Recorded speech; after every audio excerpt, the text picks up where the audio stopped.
안녕하세요. 나를 위로하고 사랑하게 만드는 마법 플로잉 마인드입니다. 오늘은 7월의 첫날입니다. 비 오고 난 뒤 초여름에 상쾌한 바람이 불어오네요. 어떤 책을 낭독할까 책장을 살피다 김연경 심리치유 에세이 1000개의 공감을 골라봤어요. 윗줄을 그으며 열심히 읽고 위로를 많이 받았던 책이었습니다. 문제도 해결책도 내부에 있습니다. 라는 소제목의 글을 낭독해 보겠습니다. 이 책은 한겨레 신문의 상담 코너에 올라온 질문을 읽고 심리치유가 김연경 씨가 답을 해주는 형식의 글입니다. 작은 일에도 너무 큰 상처를 받습니다. 누구나 상처를 주고받으며 사는 게 인지상정이라고 세상 이치라 생각할 수 있지만 저는 상처를 주는 것도 상처를 받는 것도 너무나 힘이 들고 버겁습니다. 타인과의 관계에 어찌 갈등이 없을 수 있을까요? 엄연히 알면서도 그런 갈등 상황이 닥치면 마음속에서는 항상 폭풍이입니다. 조금 전에도 시집살이로 힘들어하는 언니에게 인터넷으로 책을 사서 보내고 그 사실을 알리려 전화했는데 내가 책 읽을 시간이 어디 있니? 라는 언니의 대꾸에 또 마음이 무너집니다. 그냥 언니가 바쁘고 마음에 여유가 없나 보다 생각하면 될 텐데 그렇게 생각해도 무너진 제 마음은 그대로입니다. 어렸을 때 부모에게 별다른 관심을 받지 못하고 자라서 그런지 무언가 대수롭지 않은 상대방을 거부해도 너무나 큰 상처를 받습니다. 이 마음의 패턴은 어느 정도 알아차리고 개선하려고 노력하는 중입니다만 몸에 밴 마음의 기억들이 쉽사리 지워지지 않네요. 제가 상처받기 싫어서 그런지 누군가에게 본이든 아니든 상처를 줄까봐 매 순간 전전긍긍하게 됩니다. 그런 마음이 항상 나의 인간관계를 방해하는 것은 아닐까 조심스레 생각해 봅니다. 봄이라는 분의 질문입니다. 다음은 봄님에 대한 답장입니다. 봄님, 어쩌다가 상처를 주고받으며 사는 게 인지상정이고 세상의 이치라는 가치관을 갖게 되셨는지 안타깝습니다. 그래도 쉽게 상처받는 자신의 마음을 알아차리고 개선하고자 하는 의지가 엿보여 다행스럽습니다. 정신분석학에서는 내가 괜찮지 않다고 인정하는 시점에서부터 치유가 시작된다고 합니다. 우선 사람들이 상처를 주고받으며 산다고 생각하는 마음 밑바닥에는 봄님의 불안감이 자리 잡고 있습니다. 그 불안감은 성격이 형성되는 시기, 그러니까 아기 때에 만들어진 것입니다. 아기의 현실 인식에는 왜곡과 오류가 많습니다. 아기는 배가 고플 때 그것을 허기가 아니라 누군가가 자신을 공격하는 것이라고 느낀다고 합니다. 어느 아기는 현관에 놓인 어떤 구두를 볼 때마다 자지러지게 울었습니다. 나중에 아기가 자라 말을 할 수 있게 되었을 때 왜 구두를 무서워했냐고 물었더니 구두가 나를 깨물려고 했어 라고 답했다고 합니다. 구두 앞창이 약간 벌어져 있었다는군요. 엄마 젖을 깨물어 혼이 난 아기는 나중에 그 사건을 기억하면서 제가 엄마 젖이 나를 물었어 라고 말한다고 합니다. 우리는 태어날 때부터 성적 욕망과 공격성, 사랑과 분노를 갖고 있습니다. 아기의 공격성은 엄마의 보살핌에 의해 완화되지만 엄마가 미처 흡수해주지 못한 공격성은 외부로 투사됩니다. 공격성을 외부로 쏟아낼 때 아기는 상대의 반격을 당할지도 모른다는 불안감을 안게 됩니다. 그 불안감이 충분히 보살펴지지 않은 채 마음속에 남게 되면 치명적인 박해 불안으로 고착됩니다. 상대가 조금만 친절하지 않아도 자신을 미워하는 것처럼 느끼고 거리에 부딪히는 타인의 시선에도 비난처럼 받아들이고 누군가 웃기만 해도 자신을 비웃는다고 생각하며 상처를 입습니다. 지나치게 상처 입는 사람의 내면에 있는 것은 묘하기의 불안감입니다. 봄님의 마음에도 바로 그런 아기가 있습니다.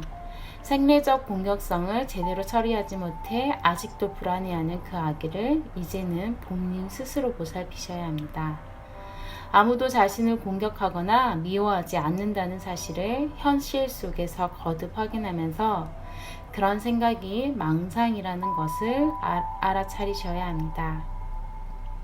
이렇게 해보시기 바랍니다. 저 사람이 내게 상처 준다, 저 사람이 나를 미워한다고 느껴질 때마다 그것이 사실인지 점검해 보는 겁니다. 그 사람을 직접 만나거나 전화로 안부를 물어보세요. 그때마다 상대방이 봄님에 대한 사랑이나 미움의 감정을 갖기는커녕 봄님을 생각조차 하지 않았다는 사실을 확인하게 될 것입니다. 이 세상에 봄님만 생각하는 사람은 아무도 없습니다. 봄님이 항상 자기 자신만을 생각하듯이 타인들도 저마다 자신만을 생각합니다. 언니도 마찬가지입니다.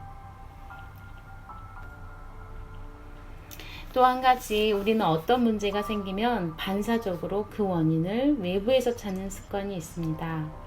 저 사람이 내게 상처를 주었다, 저 사람이 나를 미워한다, 저 사람이 나를 속였다 등으로 생각합니다. 그렇게 생각하는 것은 관계의 주도권을 상대에게 넘겨주는 행위입니다. 문제의 원인뿐 아니라 해결책 역시 상대의 손아귀에 있다고 믿으면서 자신은 피해의식에 사로잡힌 무력한 사람의 자리로 물러나게 됩니다. 끊임없이 타인에게 휘둘리면서 남의 탓만 하게 됩니다. 그런 태도 역시 철저하게 무력한 상태에서 생존의 전부를 외부에 의존해야 했던 유년기의 인식 패턴입니다. 이제 봄님은 자신의 삶을 주도적으로 관리하고 이끌어 나갈 수 있는 성인입니다. 이렇게 생각을 바꿔보세요. 내가 저 사람에게 상처받았다. 내가 저 사람에게 속았다. 내가 저 사람에게 미움을 받는다. 똑같은 현상에 대해 표현만 달리한 것이 아닙니다. 상황을 인식하는 기본적인 태도에서 확연한 차이가 납니다. 내가 속았다는 사실을 인식하게 되면 다음부터는 그에게 속지 않도록 대비할 수 있습니다. 미움을 받는다는 사실을 알면 원인을 밝혀서 문제를 해결할 수 있습니다. 그것이 생의 주도권을 쥐고 삶을 자율적으로 운영해 나가는 첫걸음입니다. 마지막으로 봄님은 언니나 세상에 대해 너무 큰 것을 기대하고 있습니다. 봄님은 언니를 위해서 책을 보냈다고 생각하지만 실은 책을 보내면서 이미 그에 상응하는 사랑, 인정, 지시가 돌아오기를 기대했습니다. 자신도 알아차리지 못하는 마음 깊은 곳에서 그랬습니다. 단순히 언니의 말 한마디 때문에 낙담한 게 아니라 기대했던 사랑과 지지를 받을 수 없게 되자 마음이 무너졌던 것입니다. 봄님께서 언니에게 기대했던 사랑은 말씀하신 대로 유년기에 부족했다고 느꼈던 부모의 사랑입니다. 봄님의 내면에 있는 불안한 아기가 여전히 엄마의 사랑과 보살핌을 기대하고 있다고 표현하는 게 더 사실에 가까울 것입니다. 언니도 세상 그 누구도 봄님이 무의식 속에서 기대하는 종류의 사랑과 보살핌을 줄 수는 없습니다. 세상 사람들이 냉정해서가 아니라 봄님이 내면에서 기대하는 그 사랑이 과도하게 부풀려지고 미화되어 있기 때문입니다. 무의식적으로 계속 부모의 대용을 찾으면서 세상에 대해 과도한 온정을 기대하는 마음이 바로 봄님이 상처를 입는 이유입니다. 봄님, 위와 같은 사고의 패턴을 알아차리시고 스스로 개선하려고 노력하지 않으면 문제는 평생을 두고 반복됩니다. 언니가 주겠다고 약속한 적이 없는 사랑을 일방적으로 기대하고 그런 욕망을 언니가 알아듣지 못하도록 간접적으로 표현하고 본인의 상황을 전하는 언니의 말을 거절로 받아들입니다. 그리하여 자신은 가슴이 무너지는 상처를 입고 상대방을 냉정하고 상처 주는 사람으로 만들어버립니다. 문제의 원인이 내면에 있듯이 해결책 또한 우리의 내부에 있습니다. 가장 좋은 방법은 기대하는 그 사랑을 스스로에게 베푸는 것입니다. 언니에게 책을 보낼 게 아니라 그 책을 자신이 읽고 스스로를 사랑하면서 행복감과 활기를 느낄 만한 일을 찾아서 행하는 것입니다. 문제의 원인이나 해결책뿐 아니라 모든 좋은 것도 저마다의 내부에 있습니다.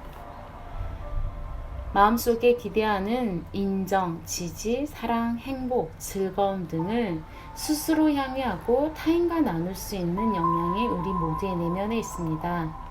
이제는 그것들을 외부에서 받으려고 기대할 게 아니라 스스로에게 베풀어야 합니다.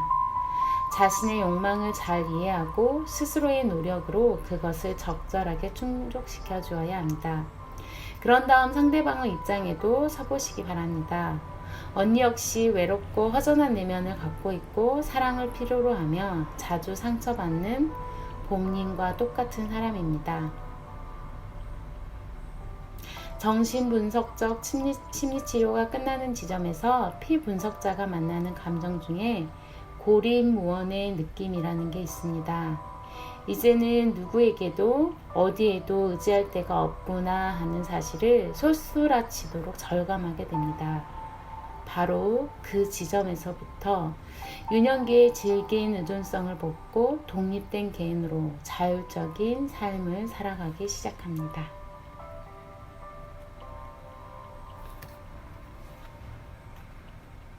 감사합니다.